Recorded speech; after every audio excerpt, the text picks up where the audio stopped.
vamos a dar la última palabra a nuestra estimada colega de LATE, Varinia Cortés, psicoanalista en México. Bienvenida, Varinia. Un placer escucharte. Hola, ¿qué tal? Pues buenas tardes y buenas noches por allá. Gracias a los que nos acompañan desde hace unas horas. El texto al cual titulé La construcción de la otredad, le voy a dar lectura. Inicio con una cita. Todos nosotros somos culpables de todo y de todos ante todos, y yo más que los otros. Este es del libro de los hermanos Karamazov, de Dostoyevsky. Y bueno, la historia la construyen los hombres en un tiempo y un espacio concretos, atendiendo a los hechos y a las acciones. Es una serie de acontecimientos humanos que se van transformando para dar lugar a algo nuevo, distinto al momento histórico, social, cultural y económico. Son cambios que hacen un parteaguas y distinguen claramente un momento de otro. Pero quien puede escribir de la historia se encuentra en una posición privilegiada. Esa pluma debe de obedecer a quien detenta el poder o a la plutocracia. Así conoceremos una versión dominante sobre los hechos, es decir, la voz de los vencedores. Los momentos históricos que marcan un cambio son hechos en los que el individuo empuja principalmente para cambiar el orden establecido.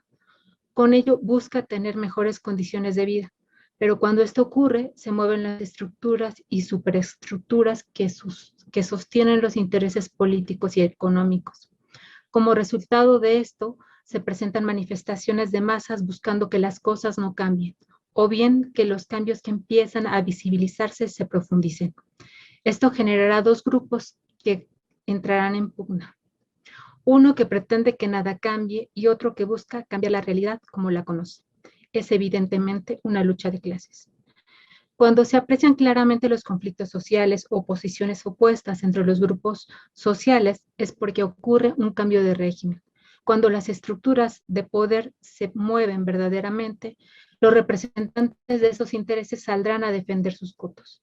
Las rupturas sociales responden a uno u otros intereses. Los amos tienen el poder bélico, mediático, político, económico y simbólico para someter.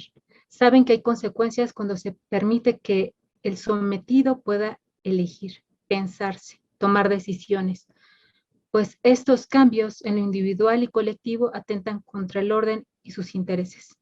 La dominación está animada por la pulsión de muerte, porque si el otro se resiste es necesario matarlo.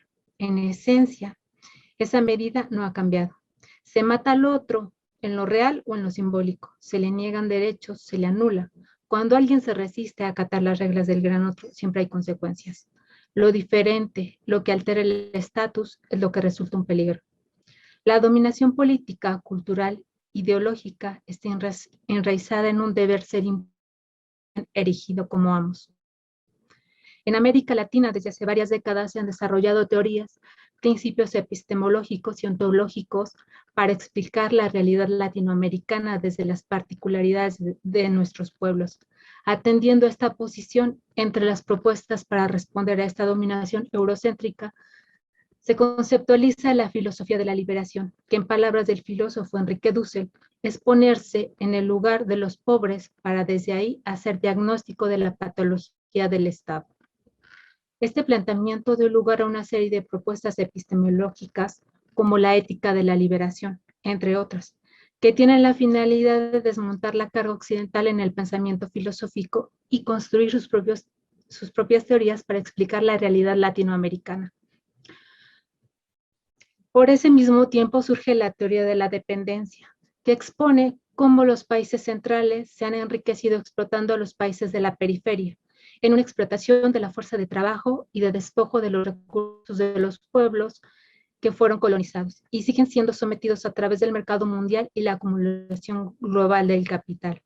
Este planteamiento apunta a no perder de vista que el subdesarrollo es consecuencia de la dominación y la explotación. A grosso modo, podemos decir que como consecuencia de todas estas teorizaciones surge el pensamiento decolonial, que evidencia que los países colonizados siguen siendo dominados por las ideas pues los pueblos reproducen las categorías de poder, de saber y de ser, impuestas por los europeos y norteamericanos.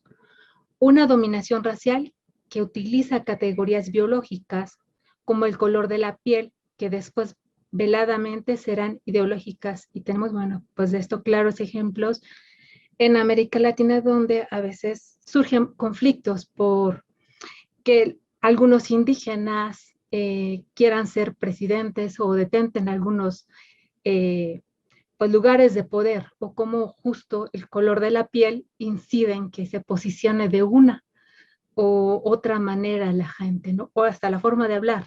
Eso también pues genera cierta, digamos, molestia en las poblaciones, ¿no? Se evidencia una relación asimétrica de poder en la que el saber dominante se asume como válido a partir de no de su contrastación con la compleja realidad que caracteriza a todas las sociedades, sino de condiciones materiales y políticas del saber occidental, así como en el uso de conceptos y categorías de análisis que quieren aplicarse a todas las sociedades.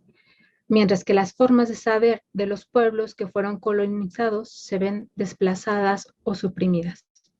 Así, producto de sus propios procesos teóricos, filosóficos y culturales, América Latina empieza a cuestionarse su propio devenir y replantearse el futuro. En las recientes manifestaciones en Colombia, resultados de políticas económicas agresivas implementadas por ese gobierno, los manifestantes han echado abajo decenas de estatuas de los conquistadores, entre ellas de Cristóbal Colón.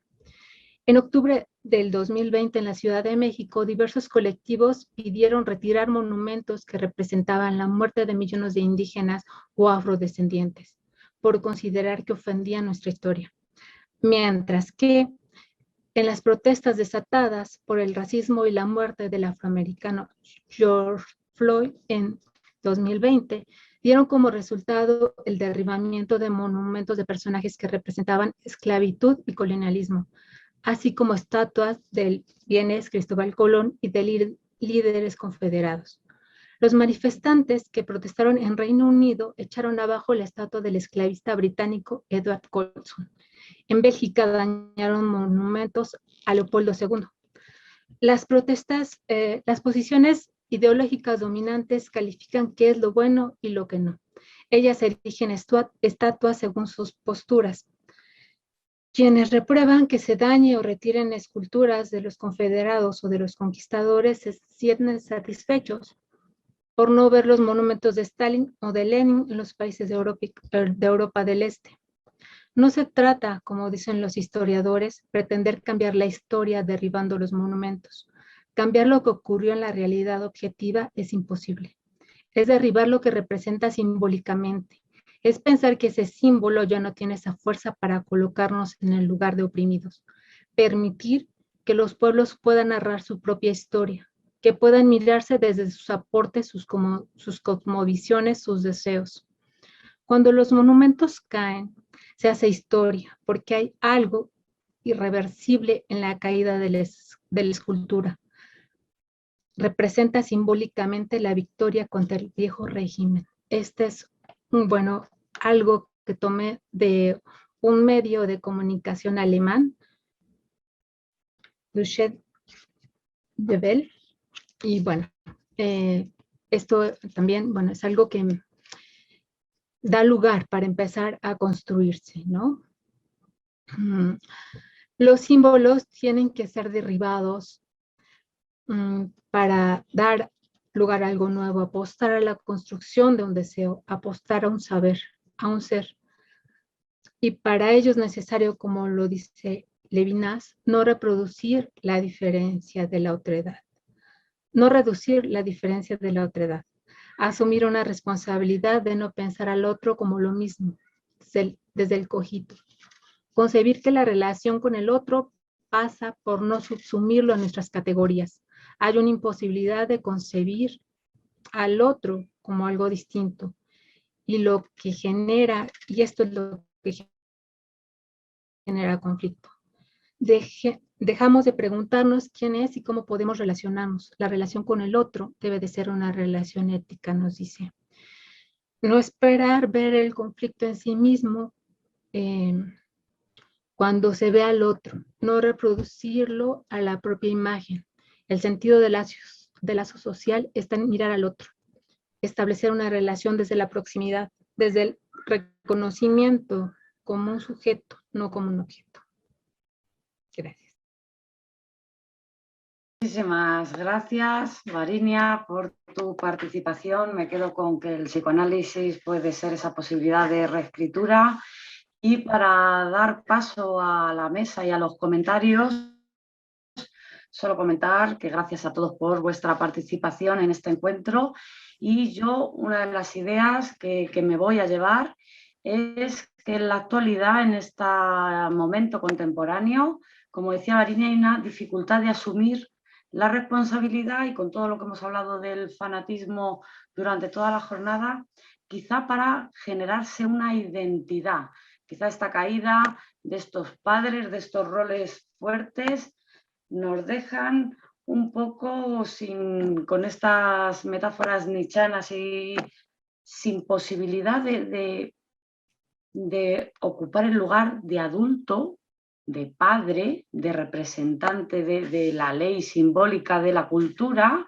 Y entonces este auge donde nos podemos situar en el lugar de hijo obediente, de fe ciega, de hijo, de niño, ante un otro sin falta, una madre todopoderosa sin falta, o un Dios sin falta.